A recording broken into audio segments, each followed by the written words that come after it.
Assalamualaikum warahmatullahi wabarakatuh. Pada video kali ini saya akan menceritakan asal-usul nama Teluk Keramat yang berada di Kabupaten Sambas, Kalimantan Barat. Kecamatan yang memiliki 24 desa ini secara geografis memang sebagian besar wilayahnya dikelilingi oleh sungai. Oleh karena itu, tak heran jika daerah ini juga mempunyai banyak teluk. Salah satu teluknya terdapat di pinggir Sungai Serabi di Desa Sekura, yang juga merupakan lokasi pemakaman Muslim warga setempat. Desa Sekura mempunyai ciri khas selain teluk. Desa ini juga memiliki salah satu tempat yang disebut keramat oleh masyarakat setempat. Dari sinilah asal mula munculnya nama Teluk Keramat. Menurut kisah yang disampaikan oleh Ibu Nani Roziah, warga tua di Desa Sekura, dahulu kala ketika Kesultanan Sambas masih berjaya, Desa Sekura masih berupa hutan belantara di sebagian besar wilayahnya, dan hanya ada sedikit orang yang tinggal di desa ini. Pada suatu hari, sepasang suami istri asal Sambas yang bernama Wan Alif dan Tan Jaliyah merupakan salah satu pionir waktu itu, membuka lahan untuk membuat ladang di daerah yang sekarang disebut dengan nama Jalan Keramat. Di tengah penebangan hutan dan pembersihan lahan, sepasang suami istri itu menemukan satu buah guci berornamen naga melingkar berwarna keabu-abuan. Maka diambillah guci tersebut dan dibawa pulang untuk dibersihkan dan disimpan. Merasa senang mendapatkan harta tak terduga, mereka pun menceritakan perihal guci tersebut kepada orang-orang dekat mereka. Berita tersebut menyebar dengan cepat ke desa lain. Hal ini membuat banyak orang mendatangi tempat penemuan guci tersebut untuk menggali dan berharap menemukan lagi guci yang dianggap bertuah itu. Namun, usaha orang-orang tersebut sia-sia. Pasangan Wan Alif dan Tan Jaliyah pun memulai pekerjaan meladang mereka.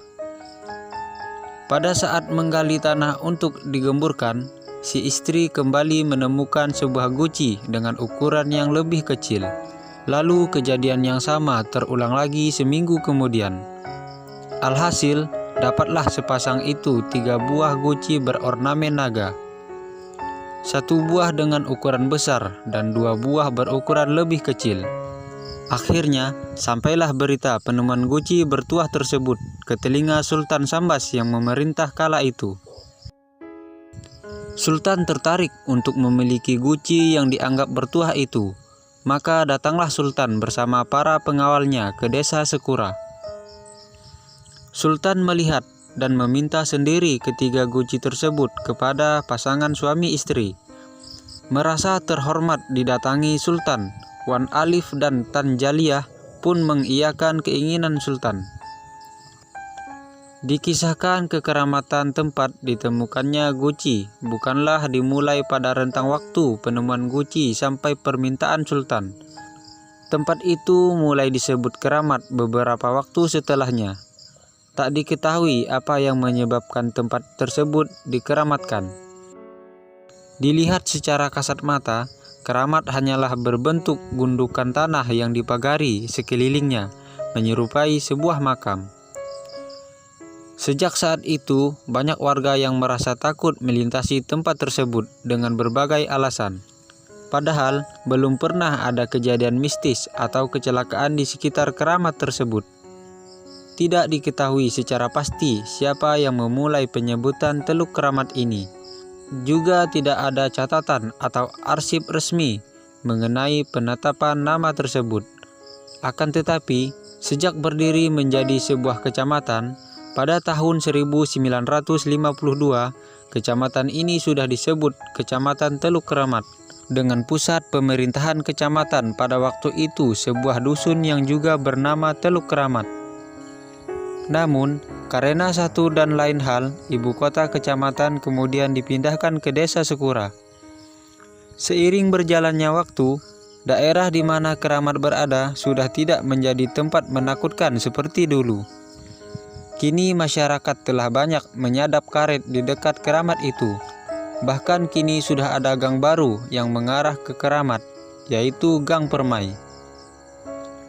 tak ada yang perlu ditakutkan dan tak ada yang perlu dikeramatkan. Karena keramat hanyalah gundukan tanah, tempat penggalian guci yang dianggap bertuah oleh masyarakat dahulu. Namun tak dapat dipungkiri bahwa keberadaan keramat merupakan salah satu kekayaan sejarah Desa Sukura yang layak untuk diketahui oleh generasi muda Desa Sukura, khususnya dan masyarakat Kabupaten Sambas umumnya. Oke, sampai di situ dulu cerita asal-usul nama Teluk Keramat yang berada di Kabupaten Sambas, Kalimantan Barat. Saya pamit undur diri. Wassalamualaikum warahmatullahi wabarakatuh.